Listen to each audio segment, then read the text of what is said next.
Tropical Typhoon, Chairman TV. Weather update. Helping homeless people. Please subscribe.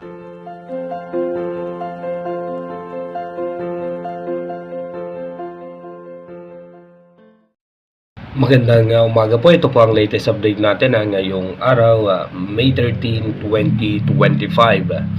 Umiiral nga po sa ating bansa itong frontal system na nakakapekto nga po yan sa parte ng Luzon.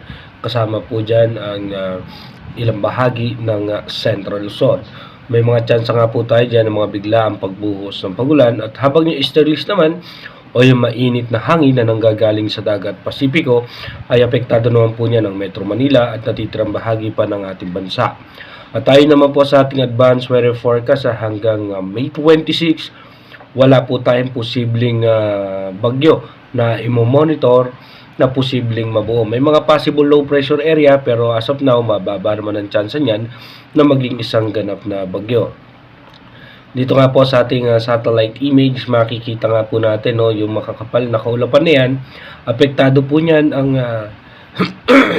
excuse me po.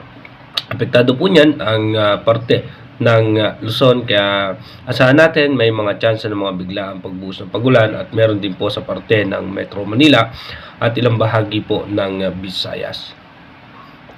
Dito naman po sa ating advanced weather forecast, bukas nga po by May 14, asahan po natin na maayos at magandang lagay ng panahon. By May 15, may mga tsansa ng makakapal na kaulapan sa parte po yan ng Mindanao.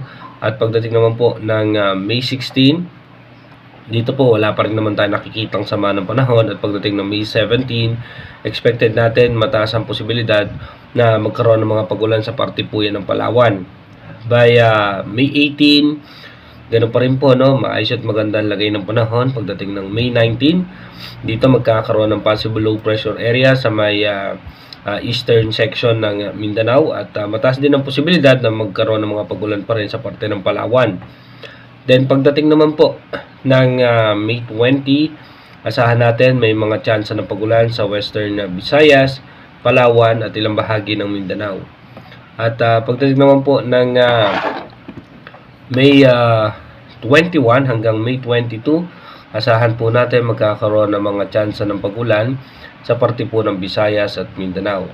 By May 23, may mga posibilidad ng pagulan nga po sa parte pa rin ng Palawan at ilang bahagi ng Visayas at easterlies pa rin po ang nakakapekto sa ating bansa. Pagdating naman po ng May 24, mataas ang tsansa ng mga pagulan sa Palawan, Visayas at sa Mindanao dahil po sa mga kumpulan ng kaulapan. At pagdating naman po ng May 25, ganoon pa rin po yung Palawan ay tuloy-tuloy magkakaroon ng mga posibilidad ng pagulan. At pagdating naman po ng May 26, may mga possible low pressure area po tayo dito sa may Eastern Mindanao at maging dito nga po sa may parte ng Philippine Sea. Pero sa ngayon wala naman po tayo nakikita anumang posibleng bagyo na mabubuo hanggang sa May 26. Pero again inuulit po natin, ito pong advanced weather forecast na to ay advanced prediction pa lamang ng European Center. Malaki pa rin po ang posibilidad na magbago lahat yan at pag-iingat pa rin po sa ating mga kababayan dahil nga po sa ating heat index na nararanasan dahil nga po sa dala-dala ng mainit na hangin na nanggagaling sa dagat Pasipiko. Ito po yung easterlies. Inuulit ko po, yung ating advanced weather forecast ay ito po ay possible scenario lamang. Malaki pa rin po ang posibilidad na magbago po lahat yan. Kaya mag-iingat po tayo palagi. God bless po sa ating lahat.